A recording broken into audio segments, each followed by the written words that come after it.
ये तस्वीर पीछे भी दिखाएंगे मेरे सहयोगी मुर्तजा लगातार बने हुए हैं। मुर्तजा, कई इलाके ऐसे हैं जो कि खंडर में तब्दील होते जा रहे हैं, कई शहर धुआं धुआं है, ये हमले रुकने का नाम ही नहीं ले रहे हैं।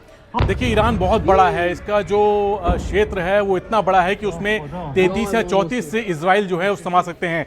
तो ईरान के लिए जो हिट्स हैं वो लेना आसान है इजराइल के मुकाबले, लेकिन ईरान के साथ दिक्कत यह है कि उसका एयर डिफेंस जो है वो मजबूत नहीं है। और अमेरिका और इजराइल ने आज के हमले से ये बता दिया है। ईरान में जो पहले बताया मैंने आपको कि 7-8 शहर हैं जिन पे हमले हुए हैं। खुर्रमाबाद है, किरमानशाह है, तेहरान है, करज है। हम तो अभी बुशहर की तस्वीर दिखा रहे थे, चाबहार पे हमला हुआ है, कोम में हमला हुआ है, इस्फहान में हमला हुआ है। तो इन शहरों पे अटैक का मतलब है कि जो बड़े बड़े टारगेट जो हैं वो पहले से ही इजराइल ने और अमेरिका ने उनको तय करके रखा हुआ था और सिर्फ बटन दबाना था। और जो उन्होंने आज सुबह 8:10 पे जो हमला किया है उन्होंने ये करके दिखाया है। अब सवाल है कि आगे क्या होने जा रहा है। तो आगे जो है हम देखेंगे कि जो हॉर्मुज का स्ट्रेट है, जो गलियारा है, पर्शियन गल्फ और गल्फ ऑफ ओमान को जो जोड़ता है जो समंदर, वो जो है ईरान बंद कर सकता है। और अगर ऐसा हुआ, जिसकी खबर बहुत जल्द आ सकती है, तो ये समझ लीजिए कि दुनिया में तेल के दाम जो हैं वो कई गुना बढ़ जाएंगे। और ईरान ऐसा कर सकता है, उसने इसकी रणनीति बनाई हुई है, वो ऐसा युद्धाभ्यास बार बार कर चुका है। ठीक है, शैलेंद्र वांगू के पास जाते हैं। शैलेंद्र, रजा पहलवी कह रहे हैं कि अंत में जीत ईरानी जनता की होगी, उनके बयान को हम कैसे देखें?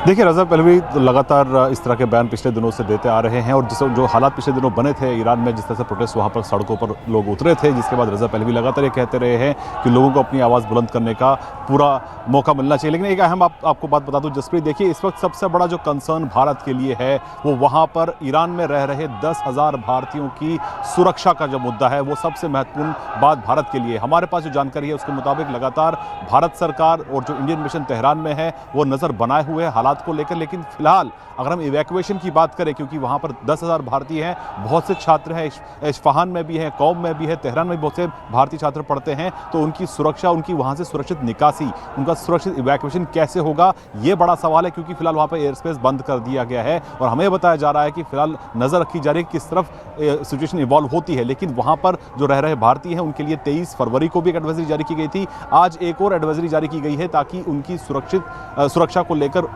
इंश्योर किया जाए कि कोई भी भारतीय वहां पर इस तरह के माहौल में कोई ऐसी बुरी खबर ना आए। तो जाहिर तौर पर अभी तक जो ईरानी टीवी ये बता रहा है कि IRGC जवाबी हमले की तैयारी में है, कुछ ही घंटे में इजराइल पर हमला होगा। और जैसा कि हमारे सहयोगी हमारे साथ जो एक्सपर्ट्स लगातार बने हुए हैं वो कह रहे हैं कि आज की रात ईरान हमला करेगा। और जो हम बता रहे हैं वही देखिए ईरानी टीवी के हवाले से खबर सामने आ रही है कि IRGC जवाबी हमले की तैयारी में है, क्योंकि इजराइल और अमेरिका दोनों ही ईरान को कम आंकने की गलती नहीं करेंगे। अब कुछ ही घंटे में इजराइल पर हमला होगा, यानी कि इसको इस तरीके से देखें कि जिस तरीके से इजराइल और अमेरिका ने ये ज्वाइंट ऑपरेशन किया है, तो क्या इसके लिए ईरान पहले से तैयार नहीं था? ईरान को मालूम नहीं था कि इतना बड़ा हमला होगा, जिसमें जो है इंपॉर्टेंट लोगों को निशाना बनाया जाएगा, इंपॉर्टेंट इलाके हैं उनको निशाना बनाया जाएगा। देखिए अभी और युद्ध भड़केगा। अब आप ये देखिए कि अमेरिका, इजराइल वर्सेस ईरान, चीन और रूस, क्योंकि ये जो जॉइंट ऑपरेशन है वो अमेरिका और इजराइल का है। अब देखिए कि ईरान के साथ कौन है, चीन और रूस है। हालांकि रूस ने भी अपना एयर स्पेस बंद कर दिया है। और अब देखिए अभी और भड़केगा युद्ध, क्योंकि ये तो युद्ध की शुरुआत है। और जब भी युद्ध होता है, जैसा कि हम इस ग्राफिक्स के जरिए आपको बता रहे हैं कि दुनिया 2 हिस्सों में बढ़ जाती है। इस बीच वॉर ब्रेकिंग हम बता रहे हैं, इजराइल में बैलिस्टिक मिसाइल हमले का अलर्ट जारी कर दिया गया है। ईरान से इजराइल पर बैलिस्टिक मिसाइल हमले का अलर्ट है और इजराइल ने पहले से ही तैयारी की थी, क्योंकि इजराइल में अलग अलग इलाकों में इस वक्त सायरन बज रहे हैं और लोगों से बंकरों में रहने के लिए कहा गया है। IRGC जवाबी हमले की तैयारी कर रहा है। ईरानी टीवी ये कह रहा है कि कुछ घंटों में हमला होगा। हमारे साथ तमाम खास एक्सपर्ट्स मौजूद है। के सिन्हा जी, अब ईरान कह रहा है कि हमला होगा, कुछ घंटों में जवाबी हमला किया जाएगा, तो इसको कैसे देखें कि कुछ घंटे का समय जो ले रहा है? प्लानिंग ईरान की नहीं थी? ईरान को आभास नहीं था कि इतना बड़ा हमला हो जाएगा? देखिए, उनको आभास तो होना चाहिए, क्योंकि जिस तरह से फोर्स का डिप्लॉयमेंट है, फोर्स का जमावड़ा है वहां, तो उनको तो पूरा ही होना चाहिए। अब ये है कि हाँ, वो डे में जो सरप्राइज एंड रिसेप्शन हुआ है, डे टाइम अटैक आई है, जिनकी वहां पर वो रात में करते हैं जैसे ही। क्योंकि देखिए उनके एयर डिफेंस सिस्टम्स बहुत कॉम्प्रोमाइज्ड हैं पूरे ईरान में। यदि डे में वो फायर करेंगे तो उनके लॉन्चर्स की लोकेशंस पकड़ी जाएगी तुरंत। और तुरंत इसको कहते हैं काउंटर आएगा इनके ऊपर में, तो वो अपनी क्षति करेंगे। तो उससे बचाव के लिए यदि वो सरप्राइज करते हैं कि वो एक टाइमिंग, तो दो ही तरीका है, या तो आप क्या रात के अंधेरे में करें या आप अपनी टाइमिंग से सरप्राइज को अटैक करेंगे।